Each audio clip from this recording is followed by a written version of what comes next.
Hola amigos bibliófilos, y hoy toca Wrap Up tardío.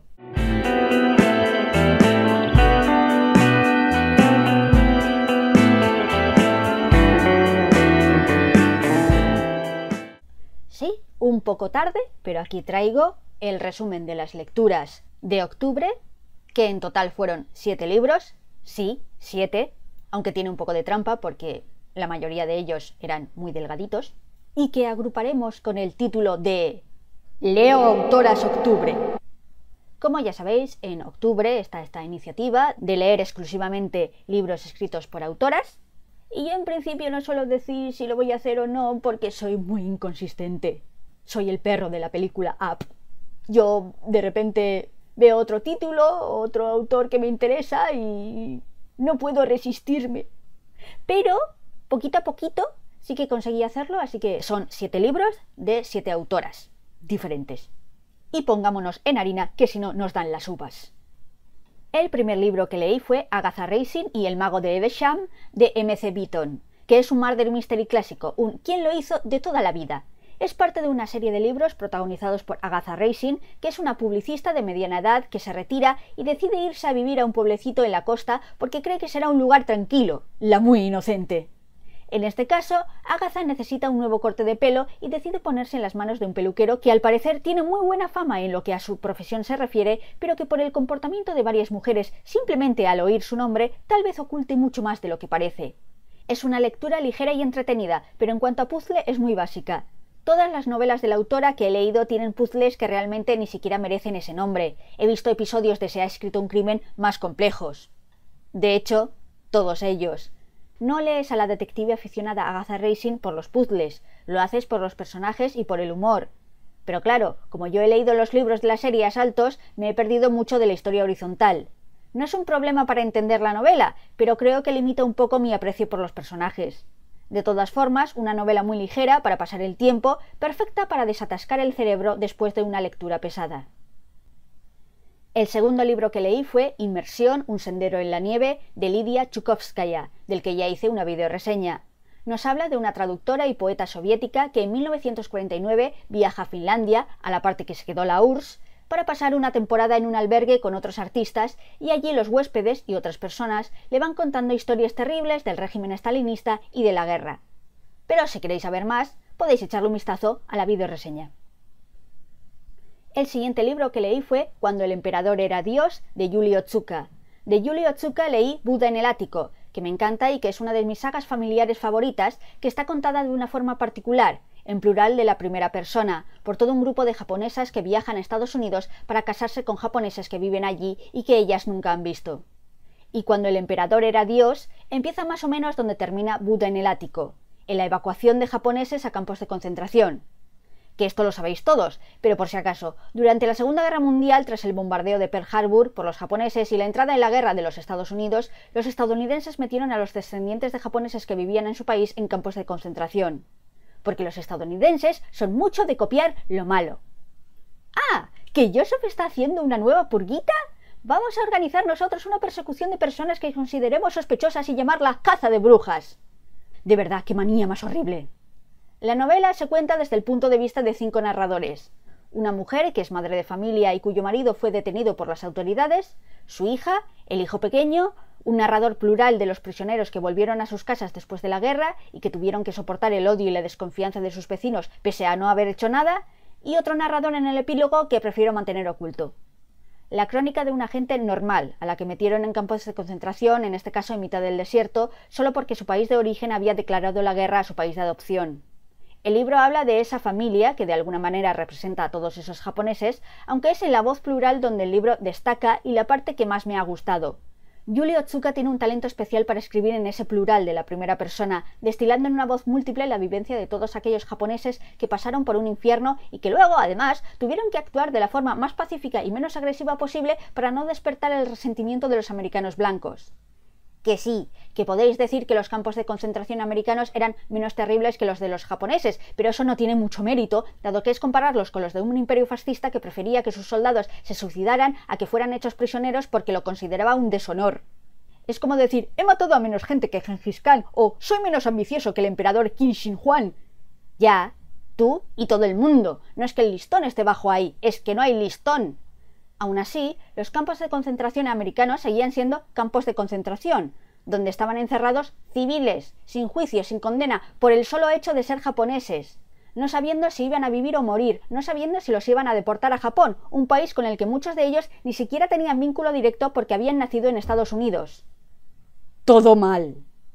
Aunque me gustó más Buda en el ático, que es el libro que sigo recomendando de la autora, Cuando el emperador era Dios es un buen libro de denuncia, fácil de leer y que pese a que no es la alegría de la huerta, es mucho menos dramático que otros libros que se desarrollan en campos de concentración durante la Segunda Guerra Mundial. Porque sé que hay gente que no lee novelas que suceden en esa guerra porque es una temática muy dura, pero podrían leer este libro porque no es un dramón ni hay escenas violentas, al menos explícitamente violentas. Hacinar gente en un campo de concentración ya es violencia per se. En serio, Estados Unidos, deja de copiar cosas malas. El siguiente libro que leí fue El puente de Alexander de Willa Cather. Se trata de la primera novela de esta autora de la que ya he leído otros libros y que sabéis que me gusta mucho. En este caso nos cuenta la historia de Barley Alexander, que es un arquitecto que diseña puentes de mediana edad, felizmente casado, o al menos con un matrimonio estable sin problemas graves, y vive en Boston. Un día, en un viaje de negocios a Londres, se encuentra de nuevo con un viejo amor de juventud que ahora es una actriz en alza, y Alexander empieza a rememorar cosas y a sentir o echar de menos esas pasiones de juventud. Sí, va sobre una infidelidad. Ni más ni menos. Es que es una novela muy corta, no va sobre nada más.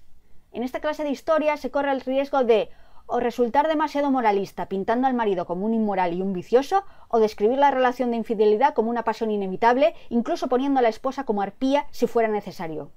Willa Cather no hace ninguna de las dos cosas. Como he comentado en otras ocasiones, Cather es una autora muy ecuánime. No demoniza a Alexander en ningún momento, es un tipo normal que es posible sufra de pitopausia, pero tampoco lo justifica en ningún momento. Y deja algo muy claro. La pareja en ese affair tiene en todo momento elección. No es una pasión irrefrenable, ni nada de lo que ocurre es inevitable. De hecho, hay dos momentos donde están a punto de dejarlo y deciden no hacerlo. Siempre hay un momento en el que puedes decir no en estos casos. Si no lo haces es porque no quieres. Todos los personajes están bien perfilados y los entiendes, si bien puedes no compartir lo que están haciendo. Y es realmente encomiable, dado lo corto de la novela. De hecho, a mí me gustó mucho.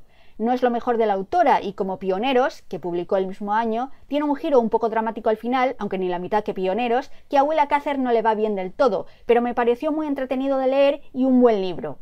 Luego, en el epílogo, que en el original era un prólogo, Willa Cather casi se disculpa por la novela porque según ella no es muy buena y se pasa la mayor parte del tiempo alabando Pioneros, que es mucho mejor a dónde va a ir a parar. Pues vale, Willa. Habla de que era muy joven y se dejaba llevar por las modas, que en ese momento era escribir sobre personas sofisticadas y lugares también sofisticados, como Londres. No Nebraska. ¿Quién querría leer algo sobre Nebraska?, le decían los editores. Y también habla de que era moda entre los autores más jóvenes copiar el estilo de otros autores más consagrados. Y es gracioso, porque mientras leía El puente de Alexander notaba como ciertos parecidos lejanos con la edad de la inocencia. La película, porque el libro no lo he leído. Ahora en diciembre leeré mi primer libro de Edith Wharton. Y resulta que los autores de los que Willa Cather habla son Henry James y Edith Wharton. Perfecto. En resumen, creo que es una lectura recomendable si se quiere algo cortito, una especie de clásico por el estilo, fácil de leer si no se tienen muchos reparos morales con la temática. El siguiente libro que leí fue Diarios del Sáhara de San Mao. Esto, como su propio nombre indica, son los diarios o un conjunto de anécdotas de San Mao, seudónimo de la autora Chen Ping, que fue una mujer china que en los años 70 decidió irse a vivir al Sáhara con un español que allí se convirtió en su marido. Si vuestro cerebro lo ha flipado un poco, es normal. Y no sabéis ni la mitad de la vida de esa mujer, que de verdad da para novela y adaptación cinematográfica. Se le murió un prometido justo el día antes de la boda. San Mao venía de una familia acomodada, pero pese a que se le mete entre ceja y ceja vivir en el desierto porque le fascina y es lo que quiere hacer, no pretende ni dar lecciones, ni que lo que escribe sea una guía de vida de nadie, ni va por ahí diciendo que lo mejor es vivir sin posesiones y «míralos a estos saharauis, son tan felices con tan poco». No, a San Mao no le gustan nada las privaciones, pero es lo que hay si quiere vivir donde quiere. De hecho, hay un capítulo, o bueno, un relato, porque este es un compendio de relatos, en los que San Mao habla de cómo le gustaría poder vivir con más lujos y tener una casa mejor, con agua corriente y un buen frigorífico. ¿Podría vivir más en la ciudad y no tan cerca de la frontera con el desierto en alguno de los complejos para el personal extranjero en la colonia? Podría, pero no le gusta mucho a la gente de allí y cómo habla. Son... ¿cuál es la palabra? Así, racistas. Y yo qué sé, San Mao también tiene sus más y sus menos con los vecinos, pero entiende que son personas y que hay de todo. Y varias vecinas, sobre todo una, se hacen muy amiga de ella. Es gracioso que un día que está buscando unas sandalias en su armario, no las encuentra y se da cuenta de que hay otros zapatos viejos. Entonces hace memoria y recuerda que su vecina entró a su casa el día anterior. Va donde ella y le pregunta si sabe dónde están sus sandalias y la vecina se las devuelve toda pancha. Y San Mao en plan, pero a ver, que no me puedes coger las cosas. Y ella, pero si te dejé otro calzado de mientras. No es robar, es tomar prestado. No pretendía quedárselas. Hay varios choques culturales, sobre todo teniendo en cuenta que San Mao, si bien vivió varios años en España, era china, así que su choque cultural también era con españoles. Algunos de esos choques son graciosos y otros no tanto. Una de las historias nos habla de una boda saharaui. Al parecer es costumbre en la zona que la novia, que en este caso seguramente es muy joven, aunque las mujeres no sepan contar porque nadie les enseña, actúe públicamente como que no quiere el enlace, llorando y aporreando al novio que la llevará al lecho nupcial. Una costumbre genial, porque así nunca sabrás si la muchacha quiere o la están violando. Y en este caso en concreto más parece la segunda opción. Y claro, San Mao se encuentra en un salón comiendo y celebrando el enlace, mientras a esa muchacha que conoce probablemente la están agrediendo sexualmente en el cuarto de al lado. Y no puede hacer nada, porque es una mujer sola y aunque monte un pollo, si las autoridades españolas vinieran lo único que harían es llevarse a San Mao a una parte, pero nada más. Que en los 70 no es tan poco como si en España la violación dentro del matrimonio existiera o algo. En total, que es una escena que te deja fatal de ánimo. También está lo de que en el Sáhara aún había esclavos y los españoles pagaban una cantidad a los saharauis para que esos esclavos trabajasen en obras públicas como la construcción de carreteras, lo que da lugar a la escena de San Mao cantándole las 40 al funcionario español que la casó con su marido allí. Y yo con los pompones detrás, animando. Porque aunque San Mao tenga momentos en los que no es un ser de luz, o es más borde, o incluso a veces, yo que sé, clasista, lo cierto es que en el fondo es buena gente y eso es lo que cuenta. Y eso es lo que hace que sus anécdotas sean tan amenas. Porque eso es incontestable. Sus relatos son la mar de entretenidos. San Mao tiene un don para contar historias. Es una cuentacuentos profesional. Puede tomar cualquier anécdota y convertirla en un episodio fascinante. Ya sea hablando de cómo visitaba el desierto, o de cómo cocinaba para sus amigos, o cómo se sacó el carné de conducir, que esta última es hilarante. Todo lo hace interesantísimo. Y hay anécdotas graciosas, y otras dramáticas, y otras que tienen elementos sobrenaturales. Solo que no son sobrenaturales del todo, porque también puede haber una explicación completamente ordinaria, y a veces hasta la hay de verdad. Es muy expediente X. Y al mismo tiempo, estas anécdotas siguen la tradición de los cuentos de fantasmas chinos. Todo esto hace que los relatos se sientan diferentes y frescos. Al mismo tiempo, es también un reflejo de la sociedad de entonces, porque los últimos relatos hacen referencia a la etapa de descolonización del Sáhara español, cuando la ONU declaró que podía ser independiente y la Marcha Verde de Hassan II, y España yéndose de la zona, a falta de otra expresión, cagando leches. Que oye, podríamos hacer más sangre, pero hace nada Estados Unidos se largó de Siria dejando con el culo al aire a sus aliados kurdos. Siempre hay alguien peor. Siempre. Y aunque realmente no funcione para conocer las causas de la independencia del Sáhara español y la descolonización, sí que sirve para ver la atmósfera de la zona y lo que se cocía entre la gente desde el punto de vista de un testigo en cierta medida imparcial. Y así llegamos a la escena que podríamos llamar y yo comparto país con esta gente, que es un español soltando esto.